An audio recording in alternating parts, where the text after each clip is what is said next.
Welcome back, y'all. This is Blackbook session number 8. I laid this burner down for the homie Spillo. Enjoy the process and the breakdown.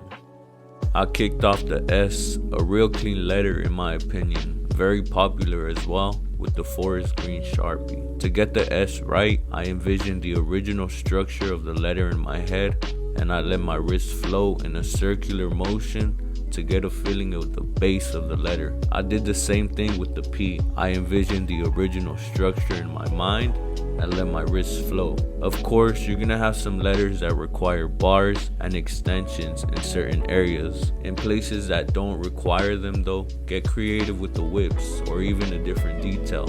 I wasn't too sure what I was gonna do with the I, so I set aside the space and moved on to the L. The L I'm familiar with.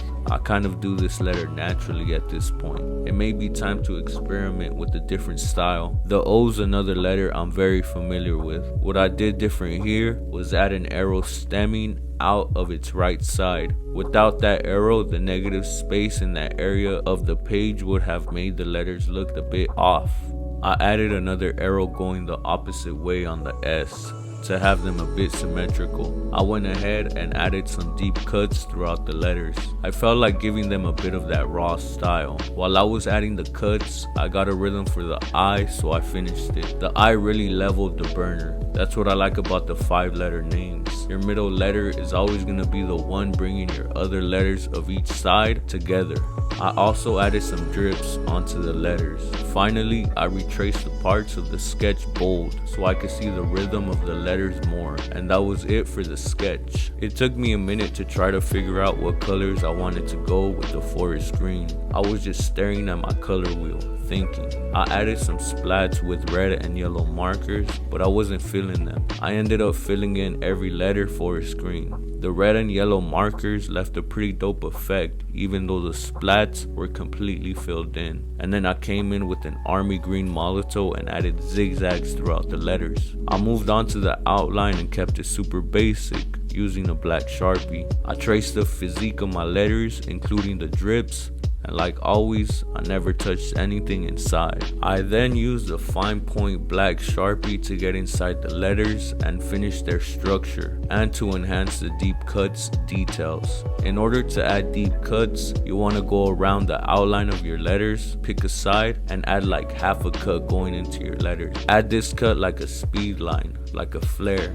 Then go onto the opposite side of your outline, add some space away from the first cut, and add another flaring cut into your letter again. So this time it should be on the opposite side of your first cut.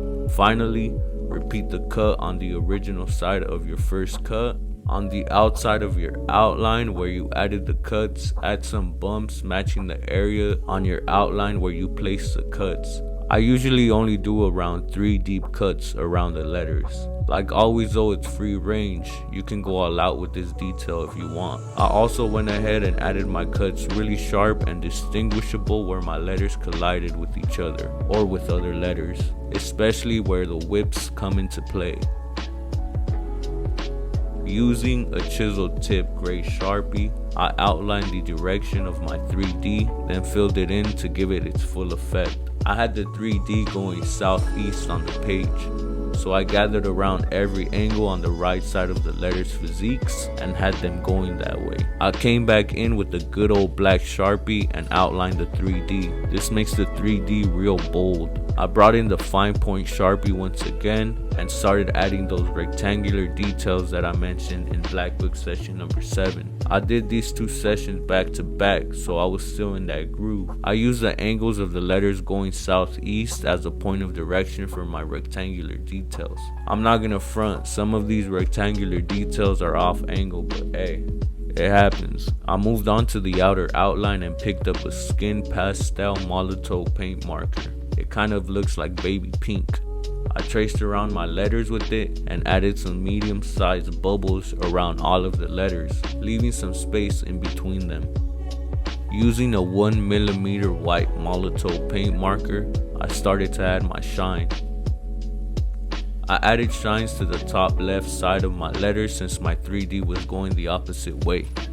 Adding shine really helped the whips, deep cuts, and drips pop out way more. If y'all don't have one of these markers, I highly recommend it. It'll get your letters popping.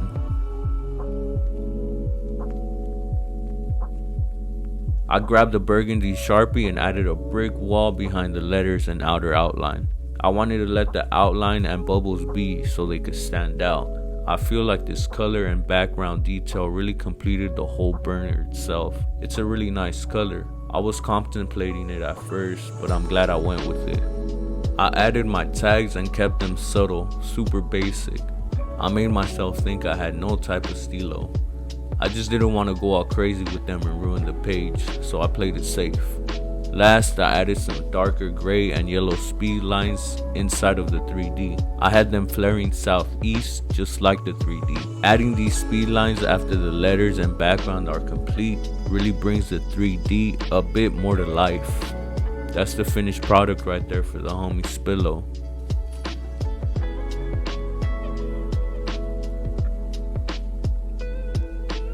For you writers up next, I hope y'all enjoyed the breakdown. Share this video with your friends so y'all can step your game up together. And if anyone wants their name done and featured on the channel, drop it in the comments. Until next time, peace.